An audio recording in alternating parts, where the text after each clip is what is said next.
जल जीवन मिशन के भ्रष्टाचार को लेकर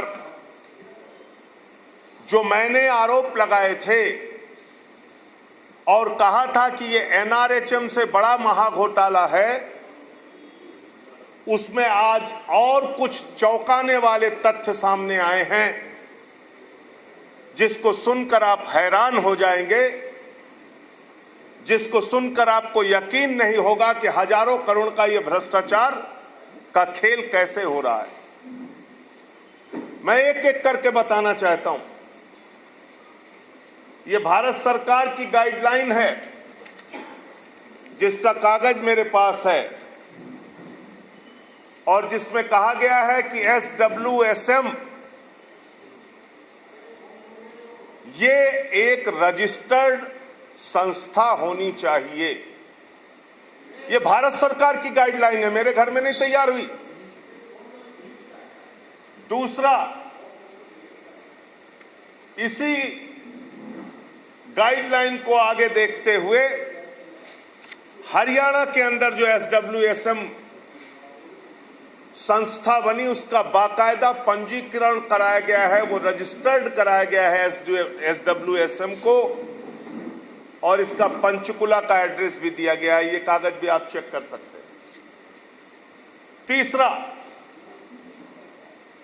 उत्तर प्रदेश की सरकार ने 2012 में स्पष्ट रूप से लिखा हुआ है कि राज्य पेयजल एवं स्वच्छता मिशन ग्राम विकास विभाग उत्तर प्रदेश शासन के अधीन एक पंजीकृत सोसाइटी होगी। अब आप देखिए कितना बड़ा खेल है। एक नवसत्ता अखबार के पत्रकार हैं संजय श्रीवास्तव, जब उन्होंने आरटीआई के जरिए यह सवाल पूछा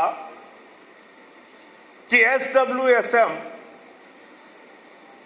राज्य पेयजल और स्वच्छता मिशन क्या एक पंजीकृत संस्था है, तो 24 अगस्त को जवाब दिया गया। 24 अगस्त 2021 को उनको जवाब दिया जाता है कि SWSM राज्य पेयजल एवं स्वच्छता मिशन कोई पंजीकरण संस्था नहीं है। आप समझ सकते हैं कितना बड़ा घोटाला है।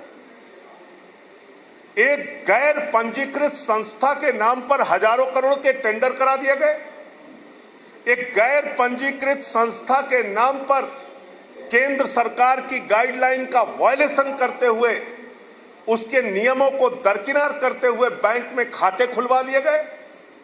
एक गैर पंजीकृत संस्था के नाम पर टेंडर हो जाता है और पेमेंट हो जाता है। ये हजारों करोड़ रुपए कहां गए?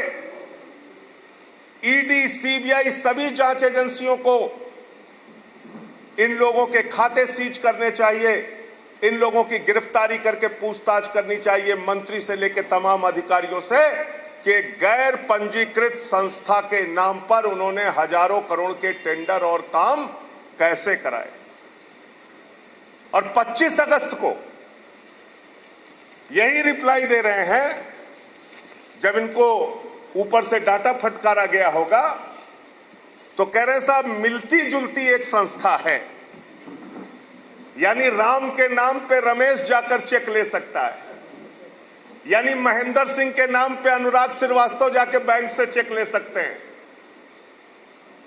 ये जवाब दे रहे हैं। ये 25 अगस्त की आरटीआई में फिर जवाब दिया इन्होंने, एक दिन के तुरंत बाद, जब इनको डांट पड़ी ऊपर से। नहीं तो मैं तो ये पूछना चाहता हूं मायावती जी से कि क्या वो इतनी नादान है कि उन्हें पता नहीं था कि मुख्तार अंसारी का रिकॉर्ड क्या है। मुख्तार अंसारी उनकी पार्टी से टिकट लेते हैं, उनकी पार्टी से विधायक भी हो जाते हैं। और मैं एक रैली का स्टेटमेंट आपको सुनाऊं या याद दिलाऊं। एक रैली में मायावती जी ने कहा था कि वो मुसलमानों के मसीहा हैं। तब आप बताइए, तो पहले का बयान सच था या अब का बयान सच है? लोग कंफ्यूज हैं इस मामले में। हमसे जुड़े रहने के लिए हमारे YouTube चैनल को सब्सक्राइब करें और नई वीडियो की नोटिफिकेशन के लिए बेल आइकॉन को दबाएं। अगर आप ये वीडियो Facebook पर देख रहे हैं तो लाइक जरूर करें और ज्यादा से ज्यादा शेयर करें। धन्यवाद।